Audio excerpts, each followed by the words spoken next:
By the time of Pearl Harbor, he was on the track team at Notre Dame, but he immediately signed up to be an air cadet. He was called to duty in February 1943 and was lucky he was sent to Miami Beach for his basic, where he and the other trainees had their barracks in a resort hotel on the beach that the Army Air Forces had commandeered. Smith drilled, did KP and guard duty. He walked his post on guard, carrying a wooden rifle. He remembered the first of many warnings he received on VD. After a movie with graphic lessons about what could happen, a chaplain warned the trainees at length about the temptations that would come, then concluded by saying he firmly believed that no one here would give way to the weakness of the flesh. When he finished, the flight surgeon got up to say, "The Padre is right, and I'm sure all you fellows will stay away from the girls, but..." and proceeded to give his VD lecture. Following basic, Smith and his class went north to the University of Tennessee at Knoxville for the College Training Detachment Program. They were billeted in a women's dormitory, 4 to a room. Smith felt that this was just marking time, because the Army had called up more people than the system could accommodate and had to find a place to put them. The high point in his CTD program came when he received the designation Aviation Student. It did not mean anything in terms of rank, but it was an assurance that if they did not wash out, we would eventually see an airplane. In May 1943, it was off to Nashville for classification. He remembered the psychologist's questions. In one case, a married interviewee was asked how many times he got his wife on the first night. "1," the man replied. "What was the matter?" the psychologist asked, then added, "I got my wife 6 times. The man blushed, thought, and replied, "But you see, sir, my wife was inexperienced." Smith survived the classification period and went to his pre-flight training school at Maxwell Field. He learned Morse code, aircraft identification, chemical warfare, the use of gas masks, and more. He and the other 1,000 men in his class marched everywhere in formation. Those marches, and the retreats while the flag was lowered, helped give the men a sense of solidarity. Smith especially responded to the march in review by the entire class, with its sabre salute and eyes right. He never tired of it. There was drama and a feeling of common endeavour. In late 1943, C.W. Cooper was executive officer in a company of the 2nd Filipino Infantry. The Army was building up teams of Filipinos to go back in the Philippines, so it would take a few men from the division almost daily to form up the teams. The division was shrinking in size until it seemed it would almost disappear. Lieutenant Cooper wanted to get into the war, not train young men, but lead them in combat. The AAF by that time was losing officers as casualties or prisoners of war at an unsustainable rate in the 8th Air Force stationed in England and flying missions over Germany. It badly needed replacements as pilots, bombardiers, and navigators. At Christmas 1943, Cooper saw a notice on the bulletin board asking for volunteers. He signed up at once. Cooper was able to skip basic and go directly to classification at Santa Ana. He scored well and qualified for pilot, bombardier, or navigator. For his preference, he put down navigator. He had a civil engineering education at Texas A&M and figured that was the best related area for him to be in when the war ended. He got his wish and was sent off to San Marcos, Texas, for navigation school. Roland Pepin got through the basic class in Greensboro, North Carolina, and then it was off to Michigan State College for primary. More marching, more tests, more classification, but he also learned to fly in a Piper Cub airplane. On his first flight, he felt a mixture of excitement and fear before taking off, but the separation of wheels from the ground was the most thrilling moment of my then young life. He flew 3 hours once a week. The men had to solo to pass, and about a fourth washed out. Pepin passed. After classification was complete, he chose navigation school, because at that time, late 1943, there was a 3-month delay for those going to flight school, while those going to become navigators got started immediately. He wanted to get started as soon as possible, He also feared the war could be over if he didn't get into it right away. Cooper, Pepin, and all other navigator trainees learned how to figure out where they were from dead reckoning, assuming position from the readings of the aircraft instruments, visual, plotting the position from viewing landmarks, Loran, plotting the position from long-range radio signals, and celestial, finding the position from observation of the sun, moon, planets, and stars.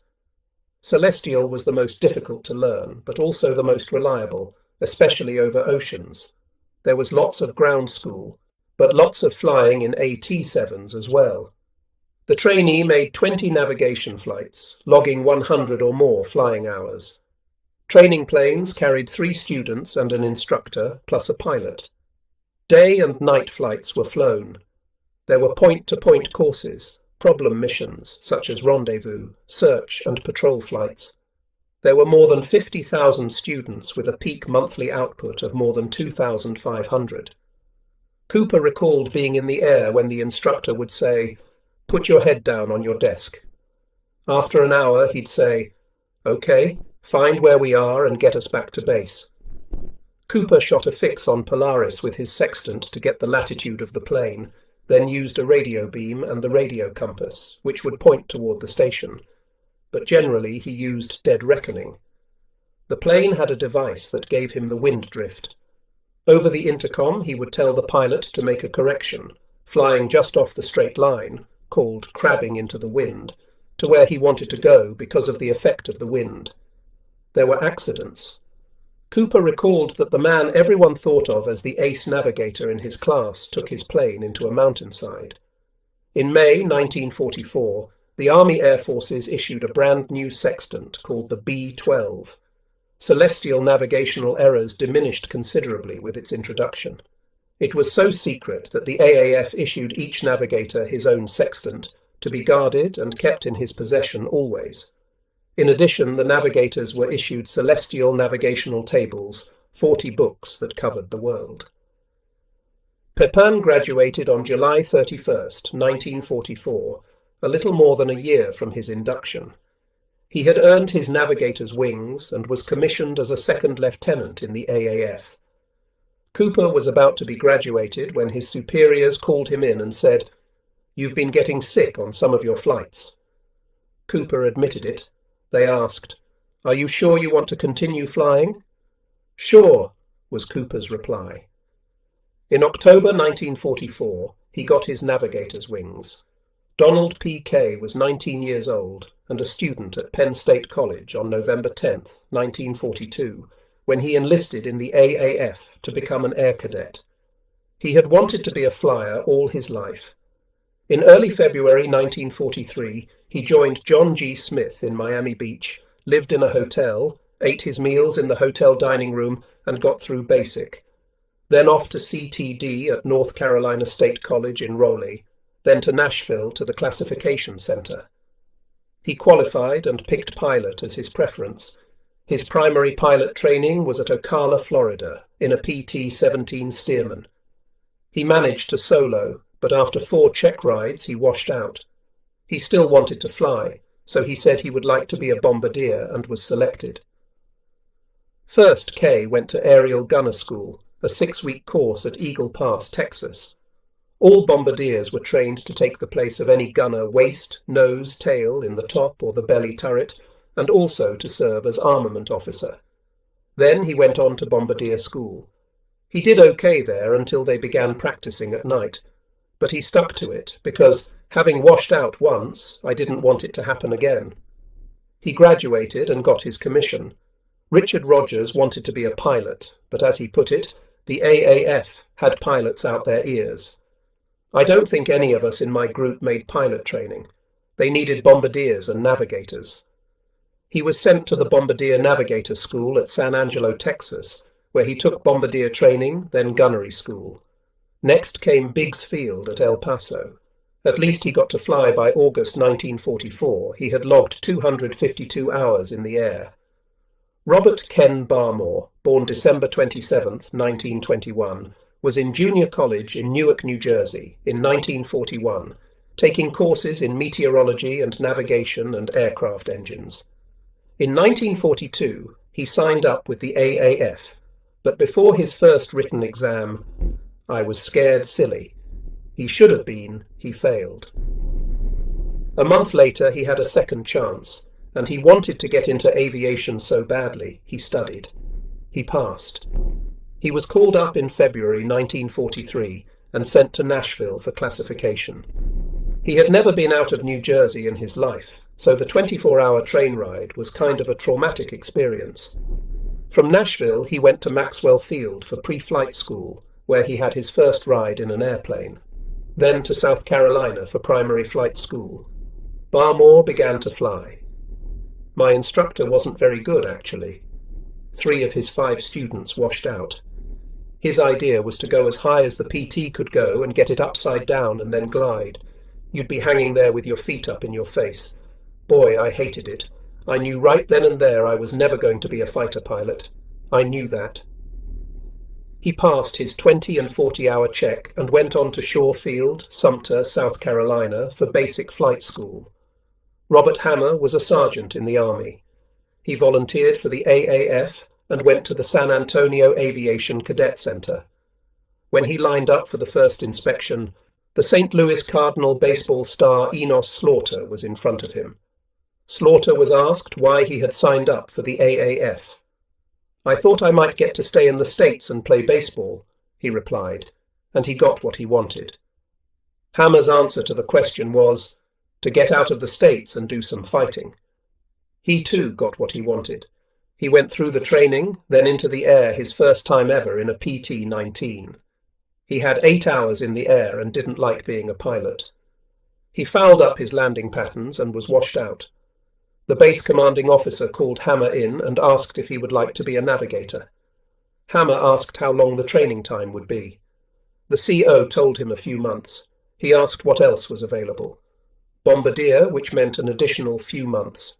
Anything else? Radio operator, only a 6-week course. Hammer picked radio operator. He was sent to radio school at Scott Field, Illinois, just east of St. Louis. There he learned the parts of a transmitter and receiver, made a receiver, and became proficient in Morse code. 19-year-old Howard Goodner, like Hammer, didn't make it to pilot training, so he also selected radio. He went to school in Illinois, where he learned electronics, mechanics, code, and the workings of a radio. He mastered the internal electronics of the radio, built generators, studied vacuum tubes and amplifiers, transformers and transmitters. He learned to disassemble a set, then reassemble it blindfolded. Morse code was hard for him, as it is for most people. "The sounds come through earphones," he wrote his parents, "and they sound like a swarm of bees." Goodner became so proficient that the Army Air Forces offered him a posting as a radio instructor. He was tempted, as it meant no one shooting at you and you got to stay in the States. "I would take the job," he told his mother, "but you stay here too long." So he declined, explaining, "I guess I just didn't want it. I couldn't take it and stay here while Tom, his brother, is across, and all the others too. I guess if you were a boy you would look at it the same as I." She didn't. Like all radio men, Goodner went to gunnery school, in his case to Panama City, Florida. There he shot skeet with a shotgun, then progressed to firing from moving platforms, first with small arms, then with automatic weapons, and finally heavy machine guns. He learned how to operate the power-driven turrets, how to sight and swing them and their twin .50 calibers. The total number of men who graduated from gunnery schools was nearly 300,000, more than for any other AAF specialty except aircraft maintenance. Goodner completed gunnery school on January 12, 1944, finishing in the top 2% of his class. His superiors thought he should reapply for the Air Cadet program. He said no, because learning to be a pilot would take too long. He wanted to get into the war. "Don't worry," the squadron commander assured him. "You won't miss the war." Goodner again said no. George McGovern was in love and terribly lonely. He and Eleanor had decided they would wait until the war was over before getting married. Through correspondence, the couple agreed to move the date forward to the day he got his wings. That resolution also faltered. When he was at Muskogee, they decided to get married as soon as possible. In a letter to Bob Pennington, McGovern wrote about his reasoning. He knew it was going to be tough on Eleanor at times, but she's got plenty of spunk.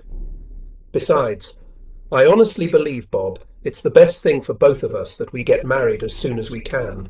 There's just one reason why I think so, and that is we've simply got an old-fashioned love affair on our hands, and it's pretty hard to stop love even for a war. Why wait? Well, first because the would-be pilots had been told not to bring their wives to Muskogee because there were no rooms available for rent and the hotels were full. Besides, the men had to live on the post and could only be with their wives Saturday nights and Sunday until 6 p.m. Nevertheless, McGovern walked through town knocking on doors, asking if the residents had a room for rent. An elderly couple said they did. A few days later, McGovern got a telegram saying that his father had anemia, and the Red Cross was recommending that he go home. He got a 3-day pass. His decision to get married right away wasn't typical, but it wasn't unusual either. The men in the armed services knew they were going into a combat zone, whether in North Africa, Europe, or the Pacific, and there was a chance, maybe a good one, that they wouldn't come back. They wanted at least a taste of married life, and for those like McGovern who had a strict religious upbringing, it would be their first, perhaps only chance to experience an intimacy life with the woman they loved. Air Cadet Walter Baskin wrote his parents in June 1943. It seems that all these cadets have the marrying craze. All those who were not already married seem to be getting married as quickly as they can. McGovern took a train to Mitchell.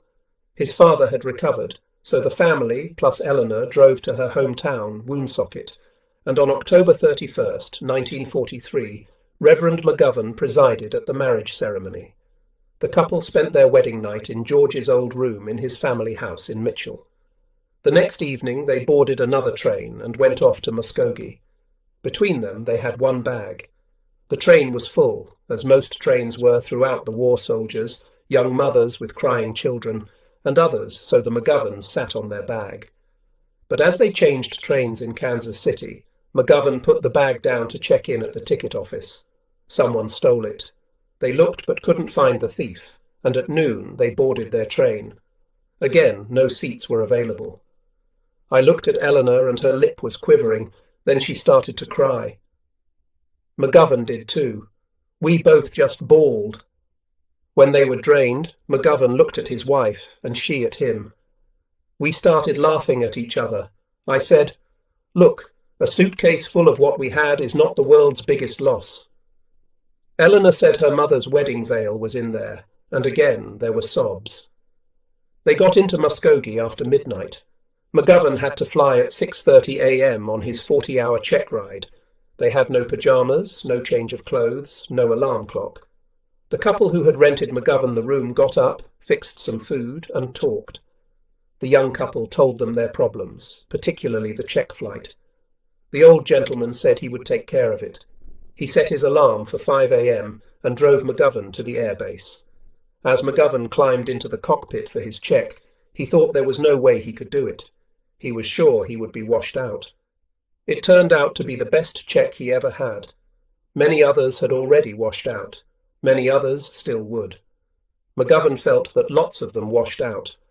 As we got into the flying part of it, and they just couldn't execute, didn't mean they weren't capable, highly intelligent guys, but they just couldn't function and do the things you had to do in an airplane. The senior base medical officer brought all the cadets, some 2,000 of them, into an auditorium for a talk on relationships and VD. The men were young and wanted intimacy. The doctor said that when they got their wings and commissions, they would have all kinds of opportunities for romantic encounters. He told them to be careful and always wear their condoms. The AAF didn't want any of them to be sick. I know a lot of you are saying, "That's not going to happen to me." But my experience is that just about every man given the right circumstance is going to yield, and every one of you is vulnerable. McGovern thought, "There's no way he's talking about me. I just got married. There's no way I'm going to cheat on Eleanor." He had hardly had the thought when the doctor went on. "The most vulnerable guys are going to be you married fellas, because you're used to sleeping with a woman and you're going to miss it more than the single fellas." Not me, McGovern thought. "Here I was a new bride," Eleanor later said, "and George was a new bridegroom." They didn't see much of each other, but on occasion the wives could come to the lounge on the base. "The husbands were all carrying books," she recalled. "They insisted that we help them cram for the tests. They'd ask us to test them on this and test them on that. It was interesting to look around and see all the wives with books in their laps, asking their husbands questions for the test." After Muskogee, McGovern went to Coffeyville, Kansas, where he again tramped the streets until he found a kind old lady to rent a room for Eleanor. He got to fly the basic trainer 13ABT-13. It had a radial engine and was a powerful plane that he liked very much. It had a stick, not a wheel. "When you opened that throttle and started down the runway," he recalled, "that plane just fairly jumped." It had far more power and much more speed than the previous planes he had flown. It brought you definitely to a different level of flying. It required considerably more skill to handle. Not every pilot had that skill. It was at Coffeyville that McGovern saw his first pilot killed. The officer had pulled up too fast on takeoff and stalled into a nose drop. "He just hit the runway, just bang. I was standing not too far from there. The fire engines were out in what seemed to me to be nothing flat, but when they pulled him out of the plane, his body was just like a lobster." Cadet Charles Watry wrote that an accidental death led to a cadet saying, "That is the hard way out of the program." One of his classmates was practicing S-turns along a road. A twin-engine plane was doing the same thing. They had a mid-air collision. One of the propellers of the twin-engine craft cut off the tail of the classmate's plane, which crashed, killing him. In total, the AAF lost 439 lives in the primary flight schools during the war. In basic school, there were 1,175 fatalities, while in advanced training flying bigger, faster airplanes, with more complicated training, there were 1,888 deaths. McGovern had the skill and the luck to survive and advance. He felt he was learning, gaining all the time, doing things he could not possibly have done 3 months earlier, including loops and spins and rolls. He had a lieutenant as instructor, no more civilian instructors. The military instructors were usually combat veterans, some of the best the AAF had. That is what McGovern thought of his lieutenant, one of the best. In the AAF, it was said, pilots often forget the names of those they flew with, but they never forget the names of their instructors. "Mine was really tough," Ken Barmore said. He had been negative toward his first instructor, a civilian, but now he had a military flyer. His name was Lieutenant Chilton. Boy, I would have followed that guy any place. Once, in basic school, Barmore was doing solo acrobatics and went into a spin. "I couldn't get out of the darn thing and I was getting panicked." He thought he would have to parachute to safety. Then for some reason it was just like my instructor was there, telling me, "Now just calm down, pull the power back, neutralize the controls, go through your spin recovery procedure." He did, regained control, and landed without a hitch. "What happened?" Lieutenant Chilton asked. Barmore told him. He was pretty happy that I had done what he wanted me to. After completing the 3 months at basic school, McGovern went on to advanced school. It was at that point that his class split, with the men being prepared to become fighter pilots going to one base, the bomber pilots to another. McGovern went to a twin-engine school at Pampa, Texas, in the Panhandle. The AAF used a combination of factors to make the selection. First was the current need for fighter and bomber pilots. Then came the aptitude of the student and his physique. Some men were too big for a fighter cockpit. Further, the AAF assigned to twin-engine advanced school all men with the physical capabilities to handle the heavy controls of the bombers. Finally, and hardly used at all in making the selections, was the cadets' own preference. More men wanted to be fighter pilots, but their numbers exceeded the demand for them. Before leaving to go to Texas, the McGoverns had a little celebration with the couple living in the next apartment. McGovern wrote Pennington, Even Eleanor and I got thoroughly drunk. It was Eleanor's first time and my third. Believe me, I've never seen anything funnier than Eleanor that night. She swears she'll never touch another drop, but I had so much fun watching her and listening to her rattle off Norwegian poetry that I'll probably talk her into it again. She's just as sweet drunk as she is sober, and much more of a comic. At Pampa, McGovern flew the AT-17, Advanced Trainer 17, and the AT-9. The AAF had originally developed the AT-9 as a twin-engine combat attack plane, but did not like it and sold it to Mexico. When the war brought about a desperate need for training planes, the Air Force bought the AT-9 back. It was on the AT-9 that McGovern learned to fly with the instruments on a twin-engine plane. He had a gyro that showed the airplane's attitude, such as nose up or wing down. He learned to fly formation, how to do night flying. He shot landings, setting down, then taking off without cutting the engines or coming to a stop. All kinds of things. He would take off and his instructor would get him to look out the left window and then shut down the engine on the right.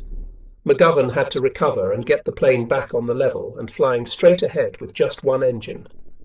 Or coming in for a landing, the instructor would suddenly pull the power on the left engine, producing drag on that side.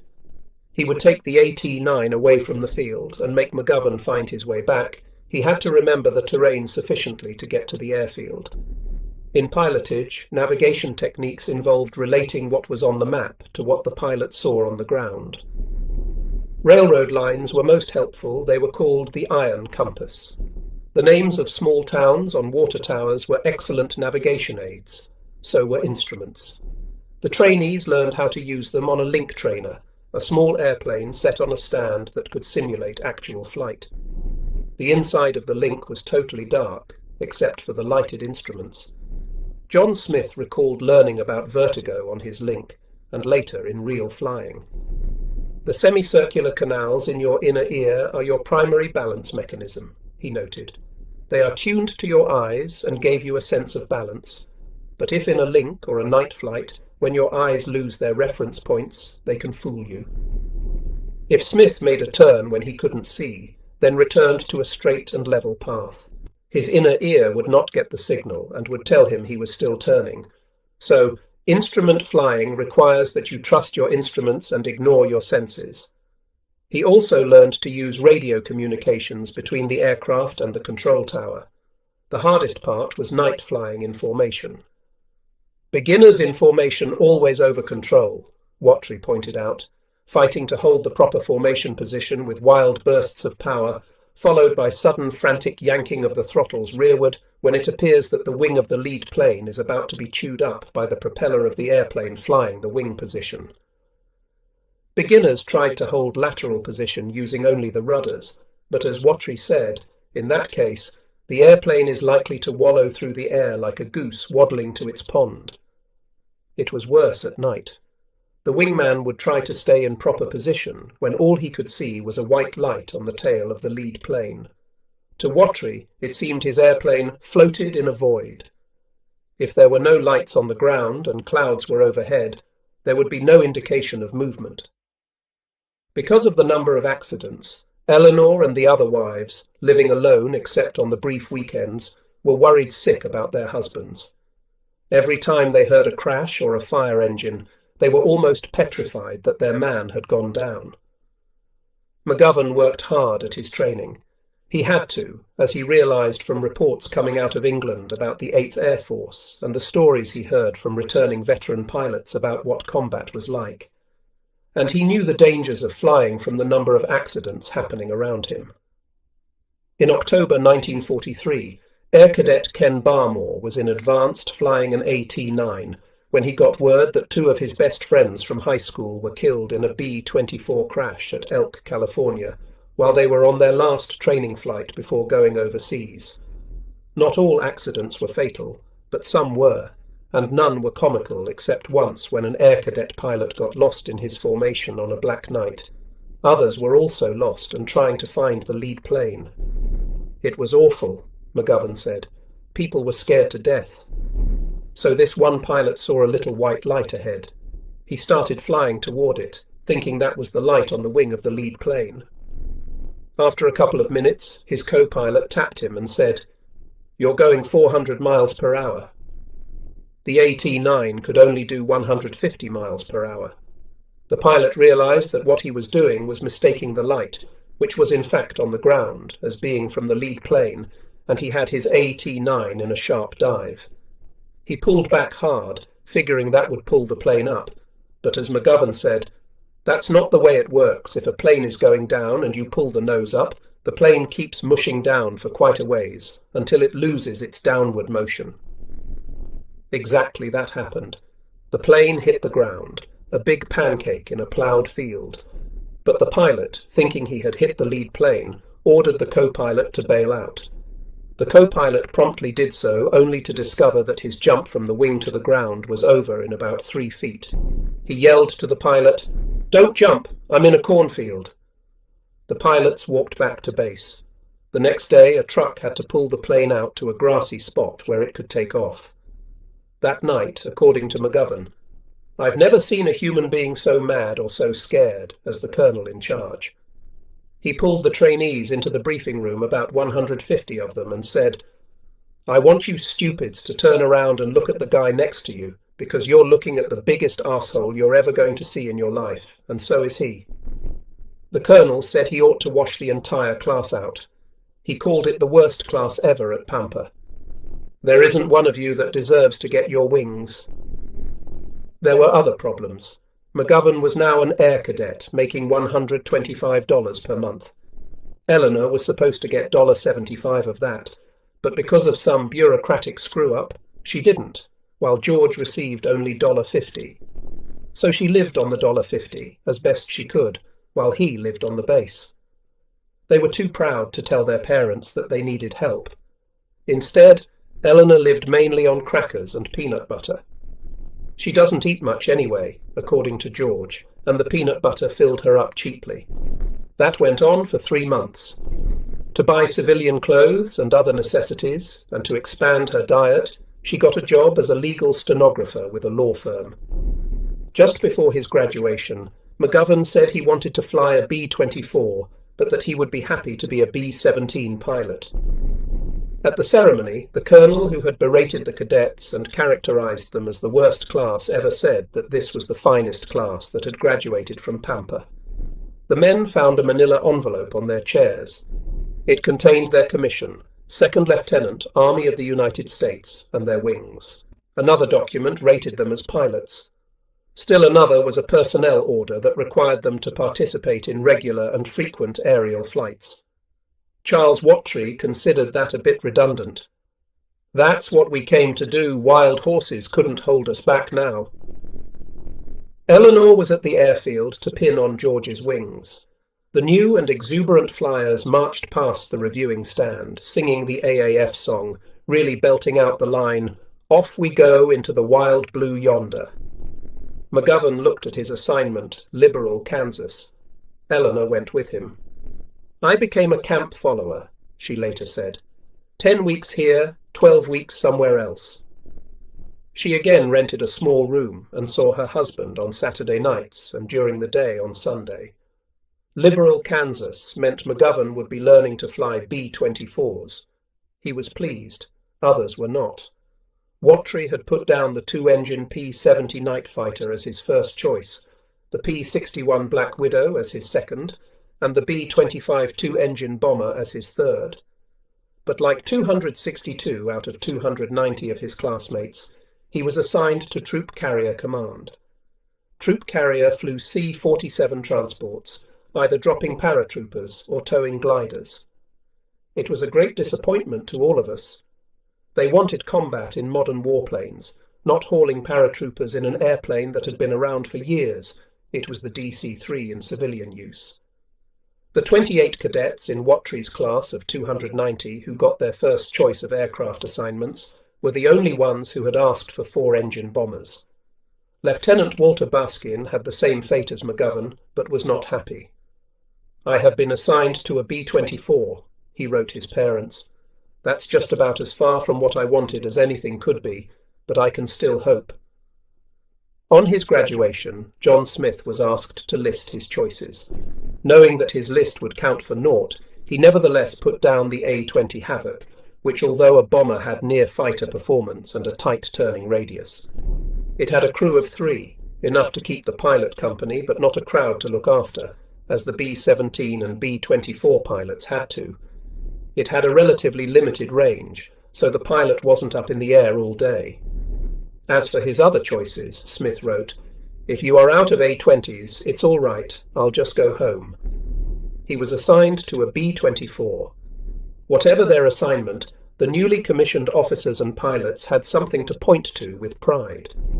Of the 317,000 men who entered AAF pilot training in World War II, that is, after passing their mental and physical examinations, 193,440 were successful in graduating from advanced. More than 124,000, or about 2 out of 5, washed out along the way, most of them in primary, fewest in advanced. The AAF in World War II recruited and trained the world's largest air force. The training was exemplary. On average, before going into combat, the men had 360 hours of flying time. For German pilots and air crews, the average was 110 hours. For the Japanese, Italians, and Russians, it was even less. The 3 times or more experience in the air of the Americans showed up graphically in the results of air combat during the height of the Air War, 1944 and 1945. Learning to fly the B-24. "There's something about that big old lumbering B-24 that I found reassuring," George McGovern said more than a half-century after he had last flown one. The B-17 Flying Fortress, another 4-engine bomber that became far more famous, was easier to take off, easier to fly, easier to land, and had other advantages, such as it didn't break up or sink when it crash-landed in the sea. But the B-24 was a man's airplane. It could be sternly unforgiving. It always required, and sometimes demanded, almost superhuman strength to fly. On a long mission, it could wear out even the strongest pilot. "I've seen pilots at the end of the mission that were so exhausted they literally had to be lifted out of the pilot's seat by their crew," McGovern recalled, because they couldn't get up. He thanked God for Norm Campanella, who had gotten him into top shape at his civilian pilot training exercises. The B-24 bomber was the hardest plane to fly. One pilot, Guyan Phillips, later said he never knew a pilot who asked to fly the Lib, short for the Liberator, as a choice. There were so many other planes that were more preferable to fly. He continued, "You could never trim the son of a gun and had to horse it around constantly."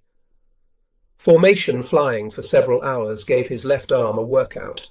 He steered with that arm, using his right arm for the throttles and switches.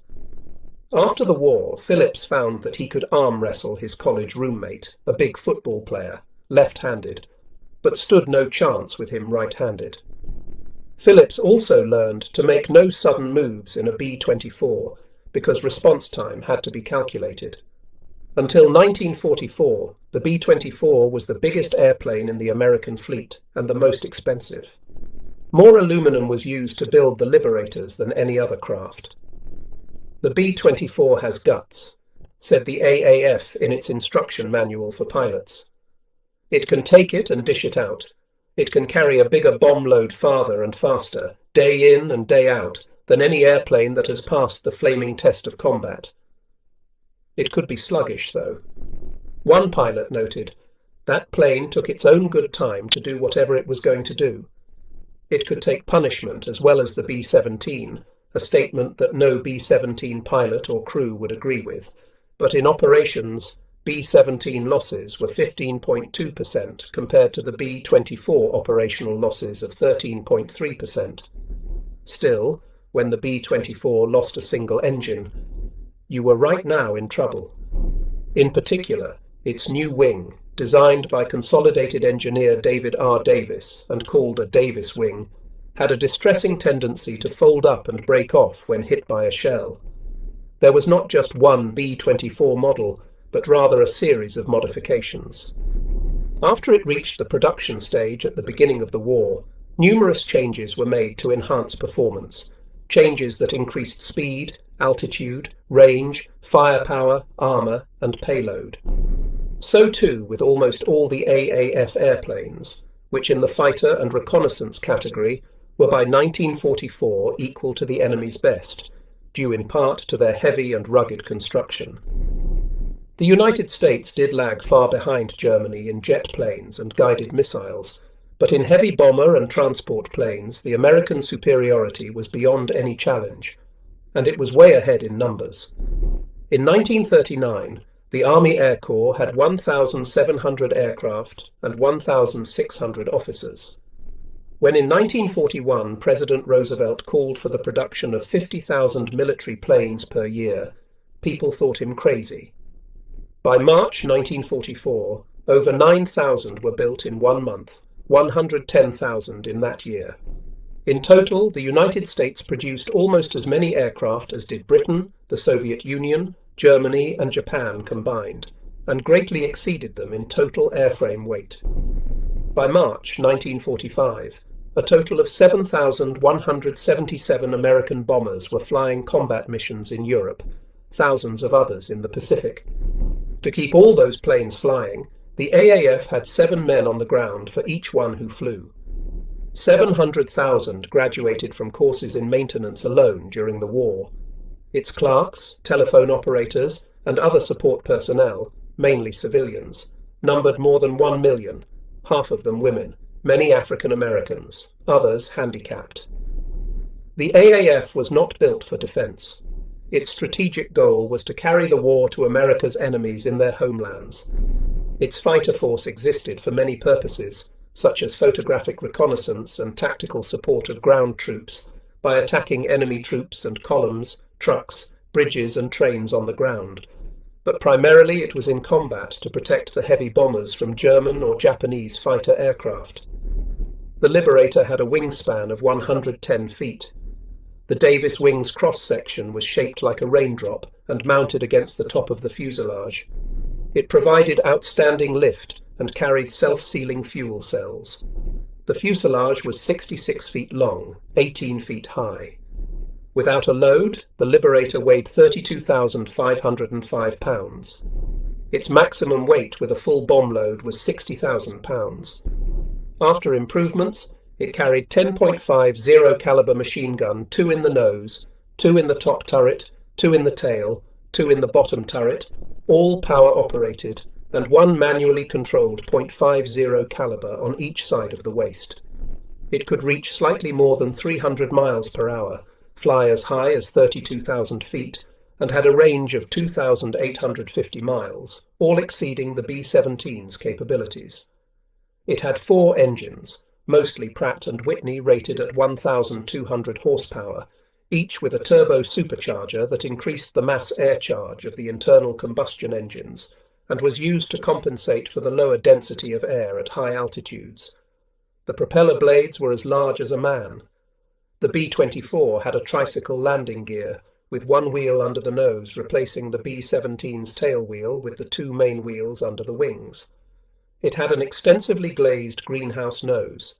It had 2 bomb bays, each of which could match the B-17's single bay for capacity, and roll-up bomb bay doors, which eliminated buffeting caused by standard doors, which opened below the plane into the airstream.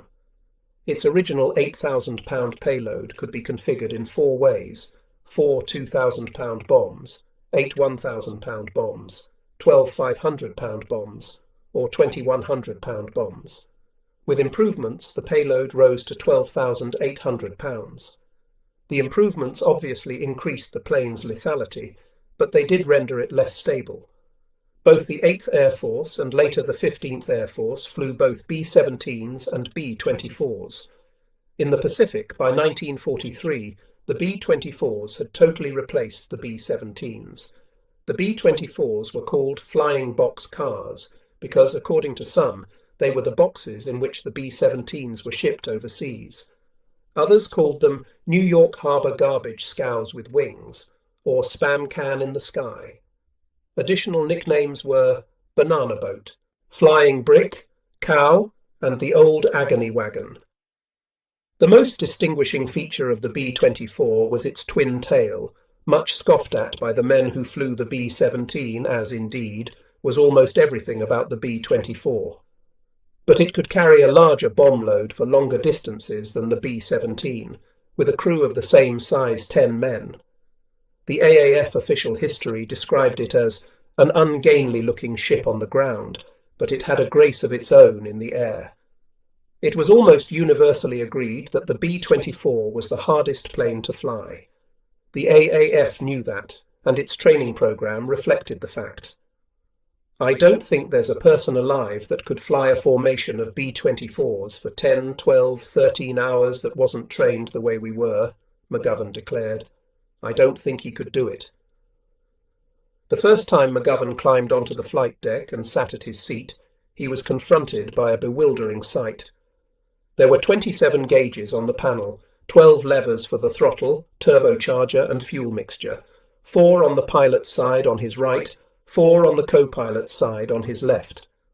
The wheel, or yoke as it was called, was as big as that on a large truck. There were over a dozen switches, plus brake pedals, rudders and more. Beyond familiarizing himself with the instruments on the flight deck, McGovern was going to have to learn about the remainder of the craft, from the wheels to the nose to the trailing, when in flight, aerial, to the top and ball turret and everything inside. Before taking off, he had to do a visual check of the entire plane. Further, he needed to know the responsibilities and operations of every crew member and be capable of doing each of their tasks, from the gunners to the radio man, to the engineer, to the navigator, to the bombardier. Every one of these men were, like the pilots, cramped into the smallest possible position, because in the B-24 no space was wasted. After he got his wings and commission, McGovern went to the AAF base at Liberal, Kansas, for transition training. This would be the next to the last stage of his becoming a B-24 pilot. Because of the heavy losses the bombers had suffered in Europe, particularly on the August 1st, 1943, mission against the oil refineries in Ploiești, Romania, the pilot's training time was cut back by a month. The program involved not only learning to fly a complex high-performance aircraft, but also the acquisition of flying techniques and complete knowledge of the plane and the functions of the crew, all preliminary to operational unit training. In addition, the program involved ground instruction in equipment and practical maintenance, weather, radios, aircraft weight and balance, bombing approach procedures, and the general duties of a pilot. In October 1943, Lieutenant Walter Hughes completed his basic training. He applied for multi-engine advanced flying school, partly because my temperament was not really suited to being a hot pilot, but also because the grapevine reported that those who applied for single-engine school ended up in bombers anyway, but as co-pilots. He went to the AAF field at Marfa, Texas, where he was handed a release that began, "This is not a sporting man's war, get hard, get tough, and get mean." Then it was off to B-24 school at Kirtland Field, near Albuquerque, New Mexico. He rushed to the flight line to see his first B-24 and was awed. It was huge. It had 4,800 horsepower, and all the planes he had flown before had 450 horsepower. When the plane moved on the ground, it waddled.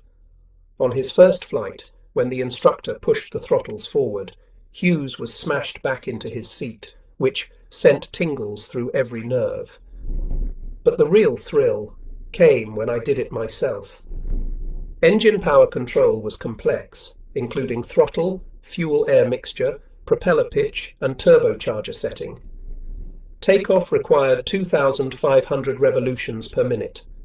Climb power was 2,400 revolutions per minute. There were a number of cruise settings, and much more. The first time he flew in a B-24, Lieutenant Donald R. Currier, a navigator, recalled, "I was completely amazed by its monstrous size, its 4 mighty engines, and all of the many instruments on its flight display." McGovern would have one instructor through the program, and he was crucial. When he arrived in Liberal and got Eleanor settled in a room and himself in the barracks, A colonel told him that he would find his name in the operations room on the blackboard underneath the name of his instructor. Along with his classmates, he ran to the board. Each instructor had 4 students chalked in below his name. McGovern's name was right at the top on his list. He saw that First Lieutenant Ray would be his instructor and wondered if he was related to Norman Ray, the man who had talked him into taking flying lessons back at Dakota Wesleyan. As McGovern was wondering if Ray was related to his college friend, the instructor came into the room, and it was Norman Ray himself. Ray had joined the AAF immediately after completing the course at Wesleyan, and been in the service for 1.5 years. When he completed his training, he was so good a pilot that the AAF, instead of sending him overseas, had made him an instructor on the B-24 bomber. "Didn't surprise me," McGovern said, "because the guy just ate, slept, and breathed flying." Ray barely smiled at McGovern, who found out later that Ray had asked for him to be his student. McGovern thought, "I can't call him sir, it will make me feel ridiculous." But he thought again and said, "Well, sir, I'm glad that I got assigned to you." Ray replied, "Well, don't think it's going to be easy, because it isn't. This is a tough course here, and you're not going to find many easy hours here at this field with this airplane." He gave McGovern a hint of a smile, but no flash of recognition at all. "And I can tell you," McGovern said, "he never gave me one tiny little break, not a bit. If everybody else had to do a maneuver 10 times, I had to do it 15. McGovern had a lot to learn. Ray had a lot to teach. He was just smooth as glass, McGovern recalled, the way he could move that bomber around. Ray taught McGovern how to read all those gauges, how to use the switches, how to manipulate the flaps and use the rudders, how to take off and land, how to keep the plane level, how to bank it, how high and how fast to fly it, and that there was nothing more useless to a pilot than altitude above, runway behind, or gasoline down at the airfield. Whenever McGovern made a mistake, or hesitated, Ray gave him hell. Once on a night flight, Ray was teaching him how to use the radio compass on the B-24, how to get back to base and how to pick up another base and other points, how to navigate with the help of the instruments, and so on.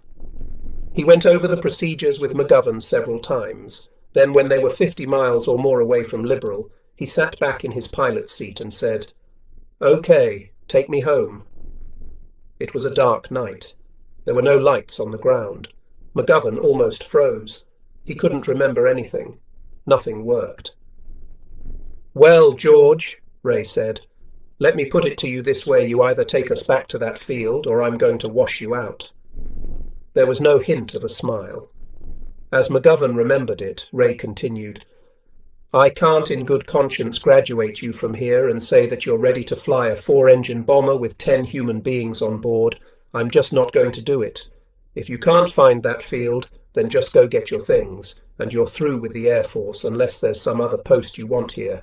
But it isn't going to be flying. It's not going to be as a pilot." McGovern thought about all the work he had put in, all that time, and about how Ray was one of his good friends from college. And here he was telling McGovern that he was all through. He couldn't believe that Ray was going to do this to him. He looked at Ray again and could not detect any yield or compassion. Ray asked McGovern a couple of questions about his instruments, sort of elementary ones, McGovern recalled. Then it clicked. McGovern remembered what he had been taught and what he needed to do. And after the second question, I knew exactly how to do it. He set a heading. And boy, was I glad when the lights started to twinkle ahead and I could see those runways coming up out of the darkness. It was just as Ray had warned, hard flying. I can't recall once that he ever let his guard down. At a function after the war, Ray told Eleanor that all I was trying to do was to keep George alive in combat. I figured that the harder I rode him, the better his chances of surviving missions over enemy targets. For Lieutenant John Smith, transition school was at Maxwell Field, Montgomery, Alabama. There he immediately learned that the B-24 was a giant step up from the airplanes he had flown in advanced training. His instructor was Lieutenant Robert Baskerville. Smith rode together with 3 other pilots, taking turns at the controls. Baskerville said it saved time and gave them a chance to learn from the other guy's mistakes. They began by learning how to take off and how to land, mainly by doing touch-and-go landings until Baskerville was satisfied they were not going to kill him or themselves, then went on to cross-country navigation flights. Smith's second cross-country flight was the most important trip of my life. Baskerville arranged a trip from Maxwell Field to Mitchell Field, near Milwaukee, Wisconsin, to pick up a Bombay load of beer. Smith called his girlfriend, 19-year-old Joanne Stanton of Chicago, and arranged to meet her during the beer run. She was there. He asked her to marry him. To his surprise and joy, she said yes. After completing transition school at Liberal, McGovern moved on to Lincoln, Nebraska. It was mainly a holding base, and Eleanor recalls it as the one fun time we had during their nomadic times from 1943 to 1944. George was doing no flying, and aside from his ground school classes in first aid, global sanitation and hygiene, and other things, he had free time. Eleanor's twin sister, Illa, came down from South Dakota for a visit. Eleanor lived in yet another rented room while George lived in the barracks. To his friend in the army, Bob Pennington, now stationed in England, McGovern wrote, "I should have gotten married a year ago. I don't see how anyone could be any happier than Eleanor and I are. When we're together on weekends, the time just seems to race away." A week later, he wrote, "Having her here has really made an awfully big improvement in my morale. Of course, those days when I can't see her go by pretty slowly, but then all the days were like that before we got married. Eleanor seems to be happier than she has been since I've known her, so things are really working out swell for us. If being married under the handicap of a war is so wonderful, it must be nothing short of marvellous in peacetime. Bob, let's hurry up and get this thing over with so we can really start living again." At Lincoln, McGovern found out who was on his crew. The commanding officer called all the pilots together and gave them a list of the crews they would have, with the man's name, the position he was going to fly, his age, and the town he was from. McGovern drew Sergeant Isidore Irving Siegel as his tail gunner. Other gunners were Sergeant William Tex Ashlock from Hereford, Texas, Sergeant Robert O'Connell, nose gunner from Brattleboro, Vermont, and Sergeant William McAfee, ball turret gunner from Port Huron, Michigan. "I always thought the ball turret was the most terrifying place to ride on that plane," McGovern later said. "You're just suspended there above the earth in a glass compartment." One compensation, the ball turret gunner had a fabulous view. Sergeant Ken Higgins was the radio operator. All these men were sergeants because the AAF learned early that when the crews of the B-17s and B-24s of the 8th Air Force bailed out over enemy territory and were taken prisoner, although many of them managed to evade and escape the Germans via Spain thanks to the French underground, the stalags where they were imprisoned were run by the Luftwaffe. It was German practice to treat sergeants who became prisoners of war different from and better than corporals or privates. Further, Luftwaffe Chief Hermann Goering, who had a romantic view of the Knights of the Sky after his World War I experience as an ace, insisted that the stalags holding downed airmen be superior to stalags that held infantry. So the AAF decided that any man who flew over enemy territory should be a sergeant or an officer. Sergeant Mike Valco was listed as McGovern's flight engineer. He was from Bridgeport, Connecticut. McGovern was startled when he saw Valco's age 33 and thought, "There is no way an old guy like that is going to listen to me." McGovern was 21. That day, McGovern started growing a beard and a mustache so that he would look older. Lieutenant Sam Adams, from Milwaukee, would be McGovern's navigator bombardier. By this stage of the war, the two functions were done by one man. Lieutenant Bill Rounds would be the co-pilot. McGovern knew their names, ages, and hometowns, but he had not yet met them. Meanwhile, he and Eleanor had a bit of a chance to enjoy married life. He asked her, "Eleanor, don't you think that it would be better to wait until the war is over?" He was going into combat. He thought he would have 35 missions to fly, and that there was a good chance he might not come home. There was also a chance that he might, but considering the casualties the 8th Air Force was sustaining, which were growing alarmingly close to nearly one-half of the combat crews, it was a shaky proposition. In addition, her father had told George he hoped the two of them were not thinking about bringing a child into the world when George was going into combat. But that same point was a motivation for Eleanor. As he said a half-century later, if there was any doubt at all about my coming back, she wanted to be sure that she had a child, a part of me. To Bob Pennington, McGovern wrote that Eleanor's never even breathed a whimper or complaint of any kind. I've never known a person like her. She will never stop going up in my estimation. I love her more every time another day goes by. I really believe we'll be more in love and more romantic on our golden wedding anniversary than we are now. Ain't love grand? Then he thought, well, if that is what she wants, why not? She has followed me to every post I've been at. Every time I moved, she's been willing to be there, and if this is what she wants, so be it. She said it was what she wanted, and that now was the time to do it. He decided to go ahead, and it was done. McGovern wrote Pennington after Eleanor became pregnant. I'm proud of the prospect of being a dad, Bob. It's one of the warmest and best feelings I've ever had. Eleanor is happier than I've ever seen her before.